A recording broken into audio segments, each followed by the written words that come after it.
This session is going to be covering Stories Beat Statistics, the power of data storytelling. My name is Brent Dykes, and I'm Senior Director of Data Strategy at Domo. And I have presented on data storytelling the last two previous Domopaloozas. Was anybody at any of those sessions that I presented at? Okay, a few hands. So there'll be some content you'll see that's familiar because it's foundational, but there's a lot of new content as well. So let's dive into this. So I'm going to start with a data story. And I think one of the most important resources that we have today are the children, the rising generation. And I really like this quote here from a Welsh social reformer, industrialist. And he basically said that, this is the most important thing that we have. If we think of our children, if we think of our nieces and nephews, if we think of our grandchildren, the children is really what's important to us. And their education really defines our nation. If they're getting a proper education, that's the future generation. Those are the future data scientists, of the future analysts of this world, or of our nation. Now, back in 1983, a study was done during the Reagan administration. They looked at the current status of the education in the U.S. And the authors of the report made this bold claim here, which is very shocking, that it was in such, mediocre performance that they almost considered it, it would be like an act of war if another country did this to us. And so this really mobilized a lot of the politicians at the time that didn't realize that the U.S. education system was, I'm talking K-12, kindergarten to 12, was kind of falling behind other nations. And so George H.W. Bush got together 50 governors. They all met together, and they really hammered out some changes that they wanted to make. And this was in 1989. You'll notice that a future president was behind him there. And both of them embarked on trying to fix the education system. So if we fast forward to the year 2000, and their goal was to make sure that they were number one in science and math. Well, in reading, the U.S. rated 15th. In math, came in ranked 18th. And in science, 14th. So whatever was done, whatever goals were set, nothing was achieved. So 2 years later, George Bush's son came in, and this is after 9/11. A bipartisan group of politicians came together across the aisle. They really wanted to fix this, and they had the goal of making sure that each student was proficient at their grade level. So if you're in the 7th grade, you're performing at the 7th grade level. And so they introduced this, and then they also wanted to work with the disadvantaged groups. That was also a key priority for these politicians. They wanted to make it work for them. Now, the interesting thing about this change, and this is kind of how it ties into this conference, is that data was the backbone of a lot of these changes. Okay, so they introduced standardized testing, and they used these tests and the data to evaluate teachers, to evaluate different schools, different school districts, and just really get a sense of making things more transparent and accountable, holding schools accountable. Okay? So this was a big shift, and as 538 noted, this completely transformed how our education system uses and collects data. Now, us in the room, we're trying to do this with our organizations, right? We're trying to collect data, analyze it, use it to change and improve how we operate. And back in 2002, they started doing this in the education system. Now, let's look at what happened. So the goal was to make basically 100% blue. And you'll see that mainly when the program started, and this is with the math 4th grade level here, we're looking at when No Child Left Behind was introduced. And what happened was there was a slight improvement, but it didn't have the 100% proficiency, didn't reach that goal. And we'll notice that what did we get to? Well, we got at the 4th grade math level, 40% were proficient and 60% were not proficient at the grade level. And if we look at what happened before No Child Left Behind was introduced, actually it was a 20% increase at that time, before the program was introduced. So all of that data we started collecting really didn't amount to too much of a change, only about a 7% gain. And if we look at the 8th grade, typically they're measuring it the 4th grade and the 8th grade. 4th grade or 8th grade math, similar thing, not much of a change. In fact, it was actually worse. From a proficiency basis, only 33% of the students were actually proficient at the grade level. And this is, again, it's not political. Both parties here are trying to work on this initiative. They're both trying to improve education, but not getting the results. Now, the other thing that we looked at, or what they wanted to fix, was the disadvantaged students. And so if we look at how the Hispanic students and the black students compared with the white students as that baseline there, they were still far behind. Improvements were made. And so you can see that on both for the math and also for the reading scores. But this is a very slow glacial change. In fact, I plotted out if we hit that, if on the 4th grade math, if we kept those improvements constant, it would take 72 years for the Hispanic kids to catch up with the white students, and 108 years for the black students to catch up with the white students. So I don't think the original vision of No Child Left Behind really encapsulated that it would take that long to make those changes. So aside from that, what happened at the international level?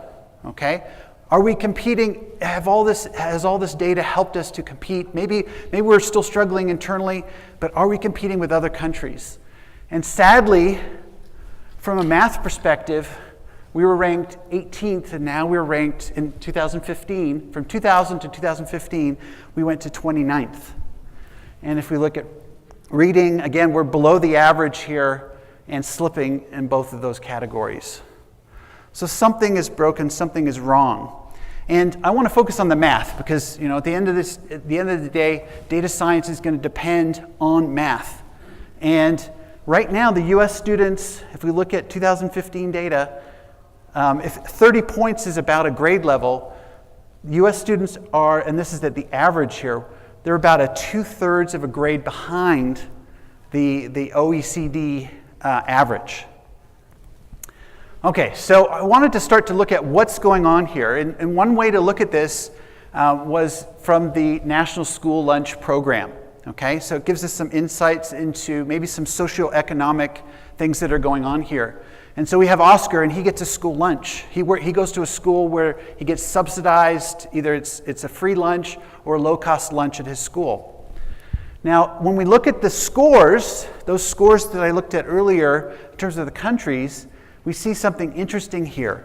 So the schools that are basically, their students are only using the school lunch program about 10% or less, or 10 to 25%, these schools, which if you think about it, these are rich schools, kids that are going to these schools are rich kids, we are performing at the top. We're right up there with the best of the best in math, from Japan, Korea, Switzerland, Canada. However, the disturbing thing is at the bottom of the scale here, we see what's really going on. The kids that are depending on the school lunches, the kids that are impacted by poverty, are not getting ahead. They are struggling. And so we have an equity problem in the US. We are spending the 4th most amount on average per student. And yet our return, we are in the loser quadrant here. We are spending a lot and not getting much for our bang for our buck. And so I share this data story because at the end of the day, no matter how much data we have, if it doesn't change what we do, change our behaviors, change our attitudes, if it doesn't change the politicians, the teachers, the principals, the administrators, then what good is the data? Because at the end of the day, data will accomplish nothing if it doesn't inspire change. And so today I'm talking to you about data storytelling because this is why it matters. Okay, so in the past, I've talked about these 3 pillars of data storytelling. And the interesting thing is we look at the intersection of these pillars, we start to see some interesting things here. We take the data and we combine it with narrative. Why? Because we can help explain the insights. We can make it clear to people so they can understand the numbers and know what they mean. Why do we use visuals? Well, sometimes when we're looking at tables and rows and columns of data, we miss things. We miss the anomalies. We miss the patterns, the trends that we would miss in the data until we visualize it. And then all of a sudden we are enlightened. We see new things in the data. And then why do we stay up late watching Netflix until late into the evening? It's because we like that combination of narrative and visuals coming together. And it really inspires us. It engages us as human beings. It's part of our DNA. We love stories. And here's the powerful thing. I believe that if you have the right data, you combine it with the right narrative and the right visuals, you have something very powerful that will change attitudes, will change behaviors, will inspire and motivate people to do things differently. So I want to share two examples, and I've shared this multiple times, but this really, I think, represents the power of stories over statistics. And so these are both taken from a great book that was written by Chip and Dan Heath called Made to Stick. Highly recommend it. Excellent book on communication. So the first example that they give is that stories are more memorable than statistics. And so Chip Heath, he's a professor at Stanford University. He teaches a class on communication. And what he does in one of the exercises with his undergrad students is he gives them a bunch of statistics. And he says, okay, I want you to take a position, argue that position in small groups, and then rate each other, and then let's go do that. So they break up into these groups, they make short presentations, they evaluate each other, give feedback, and they think the exercise is over. About 10 minutes later, he comes back to them. Now, a little side note is that 1 in 10 of these students will typically include a story or an anecdote in their short presentation. And the interesting thing is that 63% of the time, the people remember the stories, but only 5% of the time do they remember any of the statistics. Okay, so stories are more memorable. The other thing is that stories are more persuasive. And so another example in this book comes from Carnegie Mellon, where they had a technology survey that they gave to students. They had them fill out the survey, and then the experimentation starts with what happens after that. They gave them 5 $1 bills. And then they said, hey, we've got this charity, Save the Children. If you're interested, we'd love you to donate, read this brochure, and then donate some of your money to this charity. And so they had 2 versions of this brochure. One had lots of data, numbers, infographics, information on the suffering of children in Africa due to famine, war, different living conditions, problems. So lots of data, lots of information. So that's one version. The other version told the story of Rukia, who was a 7-year-old girl from Mali, and talked about the suffering of her family. Now, which of those two versions drove more, had a bigger impact on the people? It was the story of Rukia. That's what impacted and drove people to act and to donate more than the data and the millions of kids that were suffering. It was the one child and the story of her suffering that made them want to donate. So a lot of the times I come from, being an analyst, I've been in your shoes, and I always thought data, Sherlock Holmes, data, bring me data. And then I can take that, I can bring a logical argument, and I convince anybody to take the right action. And I failed to realize, or I dismissed kind of like this emotion thing, whatever, and I was kind of like in this, I really like Spock, kind of the analytical data, and that's really how I kind of viewed it, that if you have the right data, that's all you need. But I didn't realize that, and neuroscientists have seen this, that actually it's bones, it's the doctor, the emotion, the southern, emotion, passionate, that's actually what engages with the human mind. We dismiss the power of emotion in this equation here. And so it's really important to factor that in as we tell stories, because it's going to be our bridge to that emotional side of the brain. We can take our data and bridge it to that emotional side. Now, another great book here is written by Daniel Kahneman, Nobel Prize in behavioral economics. And he talked about the brain in 2 systems. A lot of the times we just think of it as one system, like it's this analytical, we're just super analytical. We process the information using, we think about things and do it that way. But he talks about this other system, and this is really our intuition. And it's called System 1 in his book. And this is really to take in all of the inputs that we get on a regular basis. There's a lot of information to process. And it goes through this system one, which is in our subconscious. We don't even realize what we're doing. And it uses heuristics and patterns to kind of look for things in the data. And then, only then, does it, if it needs further processing, does it even make it to system two.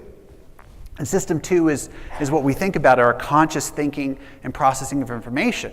But we don't realize that it actually leans a lot on system one for processing the information. So let me give you an example here. And I like this quote: "The human mind is a story processor, not a logic processor." Okay? And so let me give you an example. There's something called 6-word stories. I don't know if anybody's familiar with these. Here's an example. Our bedroom, 2 voices, I knock. Okay? Here's another one. Paramedics finished her text, love you. What has your mind done? Are these really stories? They're not. They're not stories. What has our brain done? Our brain has created a narrative around these words.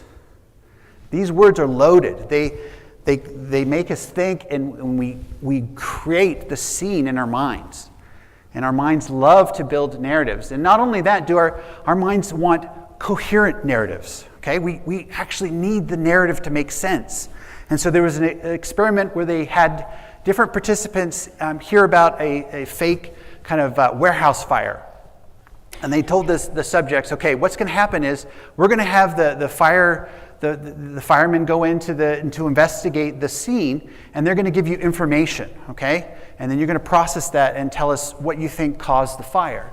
And so they go in and they say, okay, we found a short circuit, and there's a closet by this short circuit, and it is filled with the volatile materials. There's some propane tanks and some flammable paints there, and so then the subjects are processing this information. Then they came back to them and said, oh, wait a second, we were wrong. The closet was empty. Okay? And then they kept going, and then they finished their story, and then they went back to the subjects and said, what caused the fire? And nearly everybody said, it was those volatile materials in the closet. Because that's the only thing they had to base their story on. They needed a narrative to make all this data work. And so that's what, even though it was misinformation, that's what they relied on. So they did another version of the story, went the same way, they did the correction, and then they said, but there was also these suspicious materials. They found some oily rags and some gas canisters, and then they asked them what was the cause of the fire. Immediately people dropped the volatile materials. Nobody mentioned that. Once they had a plausible alternative explanation for what happened, they jumped to the suspicious materials. So at the end of the day, we have to be cautious and aware of how people are forming stories. Because at the end of the day, when we're trying to maybe displace a belief that somebody has about a certain element of your marketing campaign, and it's wrong, and we're coming in with our facts saying, you know what, those kind of offers don't work, and let me give you the data. We have to think, okay, we have to be careful here, because we replace that piece of data, that fact, with something that's better, but we haven't built the story around it. And really what we need to do is we need to come in with the whole story with the fact and share that. So we're not just sharing the data point, we're sharing the narrative around the data point. And I like this quote here from Daniel Kahneman, who said, no one ever made a decision because of a number. They need a story. So one point of clarification, okay? Something I've kind of talked about, story framing versus storytelling, okay? Because there's a difference sometimes when you think of a dashboard, you think, okay, I've got lots of information here, and wait, what's this down here? The orange metric here is trending down. This is a new insight, okay? As a manager, I need to fix that. I need to address that problem. And maybe in the past, this dashboard has served up other insights on that same metric, where maybe there was a spike or a previous decrease, okay? Now, the different thing about data storytelling and a data story is once I have that insight, I need to now communicate that with others. And I need to share it with them so that we can get approval to take whatever corrective action we need to. If it's just me, and I'm the manager, and I can take action on that, I don't need to create a data story. I'm fully aware of what's going on. I can take action. But if I need to go to my peers, to my people above me, and convince them or others in my team to make an action, then I may need to form a data story.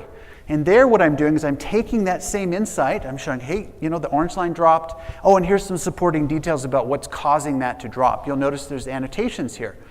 So if I go and I look at the two kind of paradigms here, they're both complementary. I view them as part of the same analysis process here. But story framing is about exploratory, setting up the data in a way, or the information, so that it can generate potential insights. Whereas storytelling is about explaining a specific insight. The focus on story framing is a broader, I'm looking at all of these key KPIs and dimensions. Whereas with the storytelling, it's much narrower. I'm not going to include any data that's not relevant to my story. That would just be noise. Structure, a dashboard typically is hierarchical. It's a non-linear. I can look at it in different ways. Whereas with a story, look at this, now look at this, now look at this. I'm leading you down a path. It's a linear process. And also from story framing, I automate that dashboard. It runs. It's going to provide lots of insights. However, with the storytelling, it's going to be a curated experience. I'm going to go in and I'm going to curate it just to tell this particular story. And then obviously the story framing dashboard is going to be dynamic, whereas I want to hit the pause button with my storytelling because I don't want it to move. This is the spike we saw. Here's what happened. Here's the contributing factors. I'm taking snapshots of data to tell my story. And then key features, I want people to be able to filter and drill. And then on the right, it's more about annotations and highlighting. And then lastly, the dashboard I built for story framing is going to be something that can be used over and over. Whereas the storytelling dashboard, once it's told its story, and it's shared with whoever needs to hear that story, it's pretty much archived at that point. We've taken action on it, it's served its purpose. Okay, so now let's get into narrative. I think the narrative is really important. And a lot of the times when people talk about narrative, you'll hear what came from Aristotle over 2,000 years ago, that stories have a beginning, middle, and end. And I found that not to be that useful. A phone book has a beginning, middle, and end. A textbook has a beginning, middle, and end, not stories. So I turned to Gustav Freytag, who was a German playwright back in the 1800s, and he looked at Shakespearean plays, he looked at Greek tragedies, and he found that they all had a very similar story arc. And I've taken that story arc and I've applied it to data. And so in the first stage is we do the setup. So the setup, we're setting context. We're kind of explaining if there's a character, maybe there's a customer segment we're focusing on. Maybe there's a set of employees that are flight risk that we've highlighted. And then we have a hook. We have something that gets people's attention. So maybe it's a spike in a particular metric, a drop in a particular metric, and that captures the attention. And then we take them, we reveal different, what I call rising insights. So we start, peeling the layers of the onion until we get up to our aha moment. And this is our main finding. This is the destination where we want to take people. We want them to understand, if they don't listen to anything else we say, they take this one point away from our presentation or our story. And we're not done at that point either. We still have to then talk about, okay, what's the solution? What are the next steps? What are we going to take, from this problem that we've identified or this opportunity that we've seen? What do we do about it? Give me 3 options, and I've analyzed those options and I make a recommendation on which option would be the best. And through this process, I hope that the audience gains some knowledge, learns, and hopefully takes action on what I've shared with them. Now, if we go back to my data story that I had at the beginning, I had a lot of setup here. My main data point was the kind of setting the stage. This is where the U.S. is in 2000. And kind of some background on the No Child Left Behind. Then I goes to the rising insights. These are the data points around the proficiency, around how the disadvantaged students, were they being helped or not? And then my big aha is that all of that data, all of those actions that we had to hopefully improve our US system actually has made us worse. We're actually no better off than we were. We're actually further behind in math. And that became a kind of a key point that I was making. And then I started to talk about potential solutions, that we really don't have equity in our US system. We have kids that are being left behind, not because they're dumb, not because anything like that, just because of their circumstances around poverty. And so that's how we could address it. Obviously, I could go deeper into the potential solutions, but this is the mapping that I use for telling my data story. Now, the next thing I want to get into and spend some time on is visuals. And visuals are very important. They are, these graphs and charts that we use begin to become the building blocks of our story. And I want to make 2 points that I think are really important. First point is, a lot of the times, especially us in this crowd that are on the analytics side, we do the analysis, we go into the data, and we're exploring the data. And we use visualizations in exploration. Now, the key thing here, as we transition from the exploration of the data, the analysis of the data, to communication, to explaining the data, we have to make that transition. We have to go from where I am the audience, because I am analyzing the data for myself, to then saying, okay, I need to explain this to the marketing team. I need to explain this to the sales team.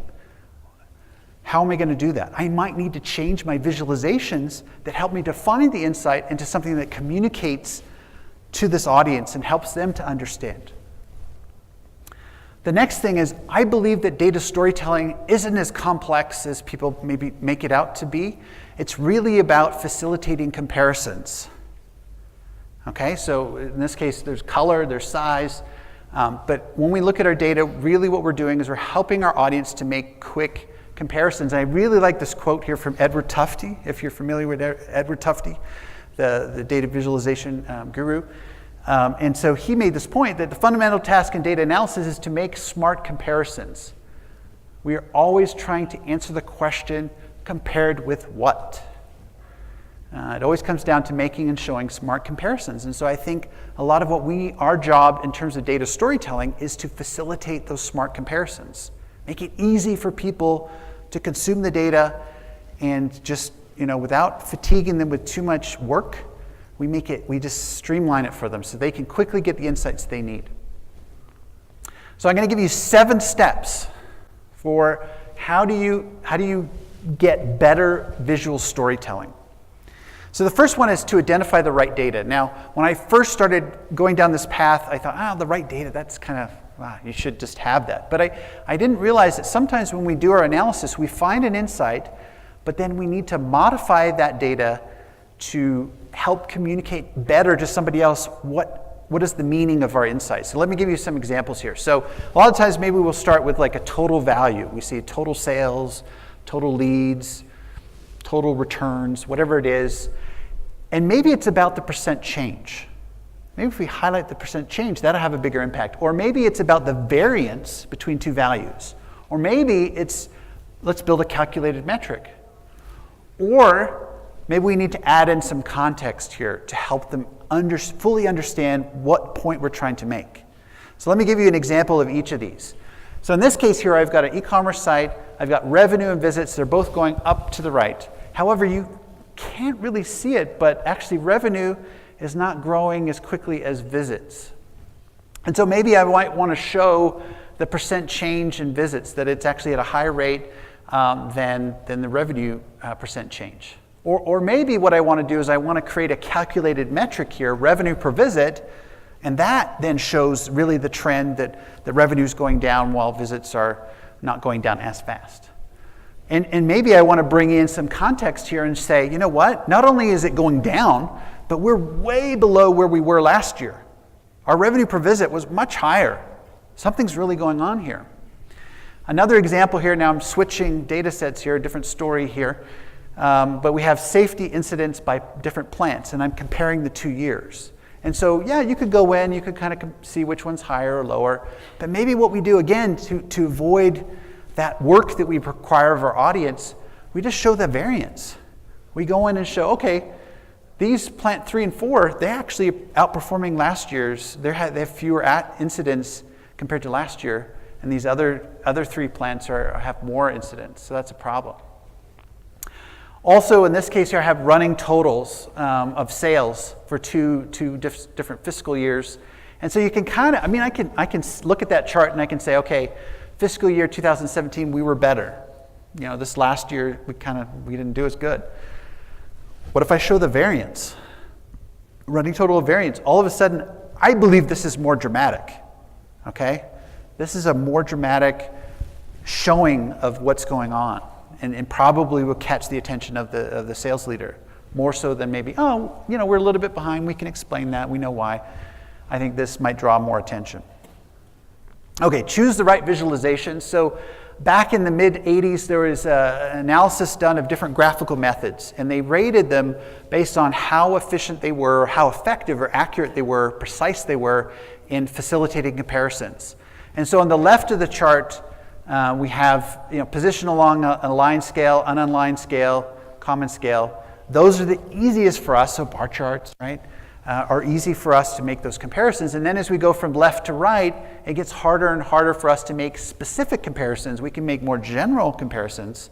And so if we look at the pie chart, we're just, pie chart gets maligned a lot, but it's a kind of a combination of area and angle. And so if I were to ask you on this pie chart here, which social media platform is providing the most traffic to our website, you kind of have to look at it and squint and kind of guess, well, I think Facebook's bigger than, it's hard for us to make those kind of comparisons. So what do? We always label pie charts.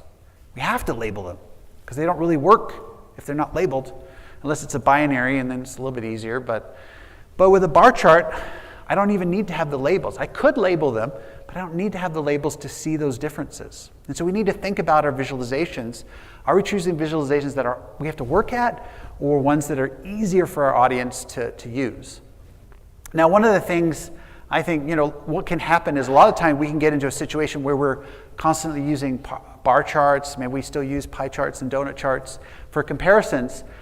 In this case here, I've actually got here what's called a waffle chart. Slightly different, and I think sometimes having a little bit of variety can be helpful, right? But we have to make sure that the variety actually performs its job. We can't just take a chart and say, oh, you have never seen this chart before.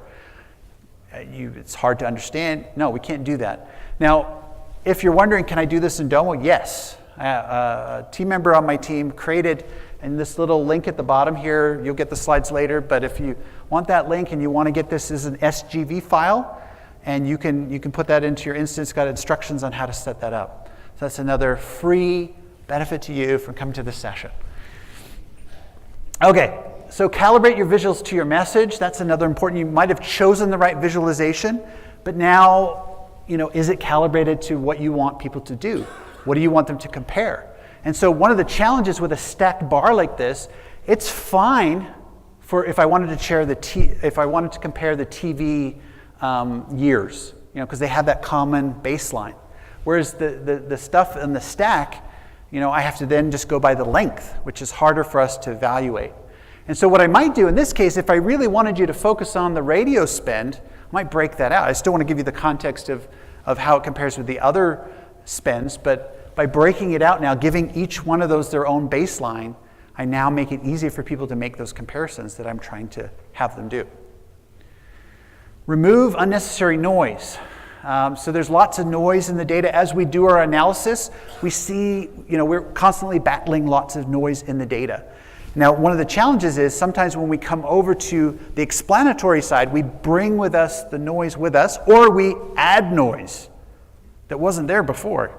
So we have to be careful.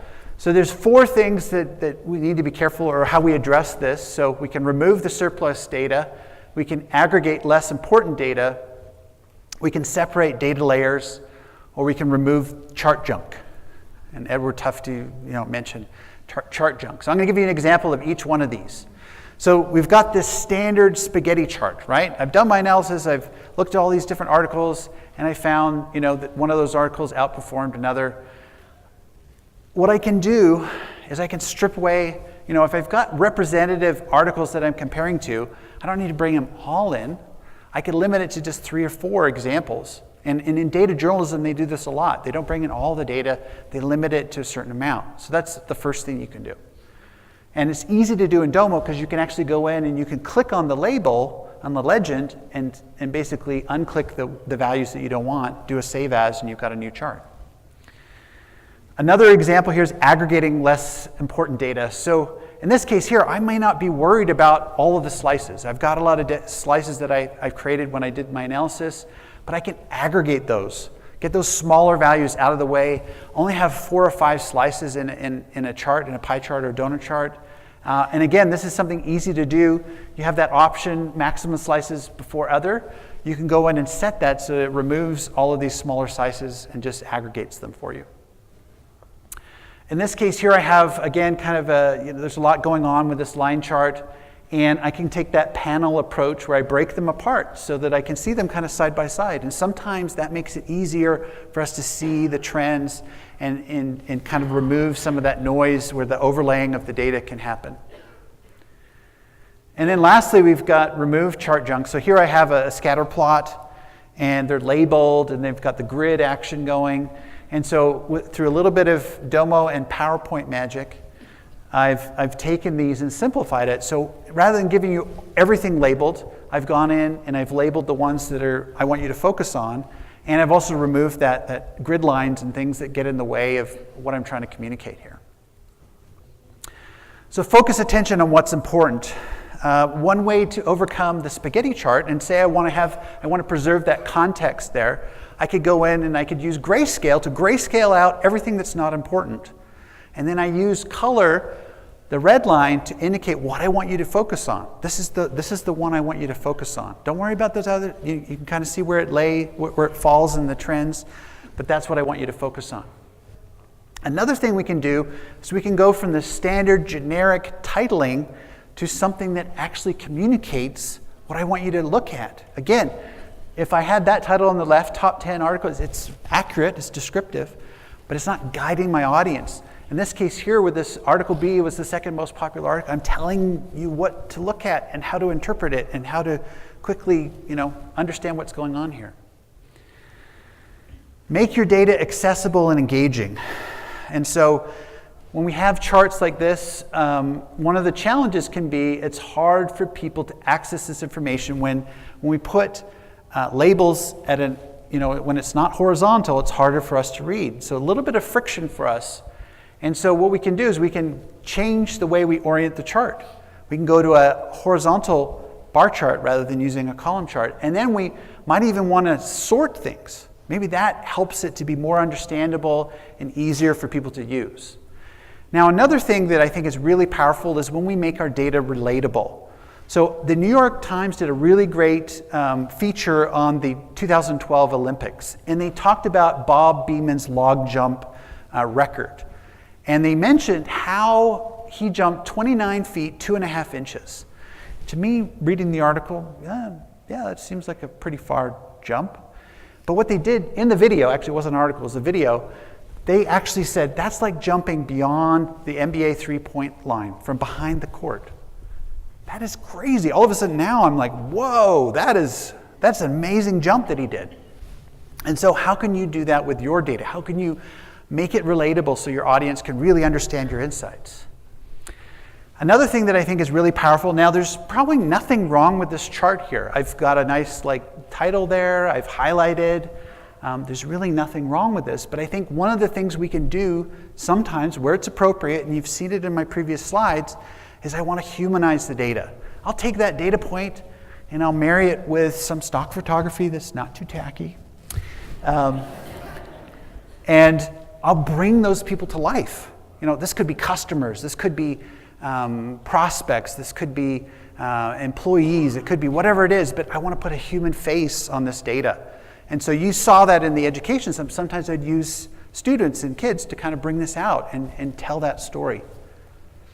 The last thing we want to do, and this is really important in this day and age, is to instill trust in our data. A lot of people are like fake news and different things like that. And so how do we avoid that? We don't do what a lot of the major media outlets do out there. Sometimes what they'll do is, they'll truncate their access, right? And in Domo, at least you do get an indication where there's like some hashing at the bottom, but still I think it kind of misrepresents really what the data means. And this is what it would look like if we didn't truncate the data. One thing you can do, line charts are typically not viewed as long as you're not coloring the area underneath the line chart, it's safer, and you can kind of truncate or zoom in essentially on the area of the data that you want to focus on. Another thing that you can do sometimes, or when you're looking at your data, you want to choose your time frames carefully. So in this case here, I might have this chart here, but if that's what I'm doing, that is wrong. I'm being disingenuous with my audience by masking what happened before this lovely trend here. Now, if it was this, I would be okay with that. I think that's okay, that we can cut out the data that doesn't, there's nothing really going on there. And if it's not a part of my story and it just bogs down my story, I can remove it. But we want to be genuine with the people and honest and so that they trust us. So these are all of the points that I walked through. I want to leave you with one final story, one final thought. One of my dreams of my wife was to go to Italy. In 2015, I actually had the chance to take her to Italy. And as part of that, we went to the Amalfi Coast, and then we came back to Naples, and we had the opportunity to go to Pompeii. And it wasn't just, we'll drop you off. No, they arranged to have a graduate archaeology student named Marcello walk us around the site, my wife and I and another couple. And we're watching all these other tourists, there's lots of tourists, there's our guide, and lots of other tourists, taking selfies and looking at, they were walking around the same exact site as us, but they were not seeing and feeling and experiencing like we were experiencing with Marcello, an archaeology student. He was taking us, we only had 2.5 hours, so it was very short, but he was leading us down this and giving us all these rich insights. And I actually noticed some other tourists were kind of listening in, trying to take advantage of what the insights he was sharing with us. So I want to leave you with one final thought, that you, as a data storyteller, can be this guide through your company's data. The people in your company want to know about insights. They want to learn more about the business. And you can be that guide. You can explain what's going on with the data. You can enlighten them through the visualizations. You can engage them with really meaningful insights that really change the way they think about the business. And then you can drive change with them. And I'd like to leave that with you. If you have the right data, combine it with the right narrative and the right story or the right visuals, you can change the world. Thank you.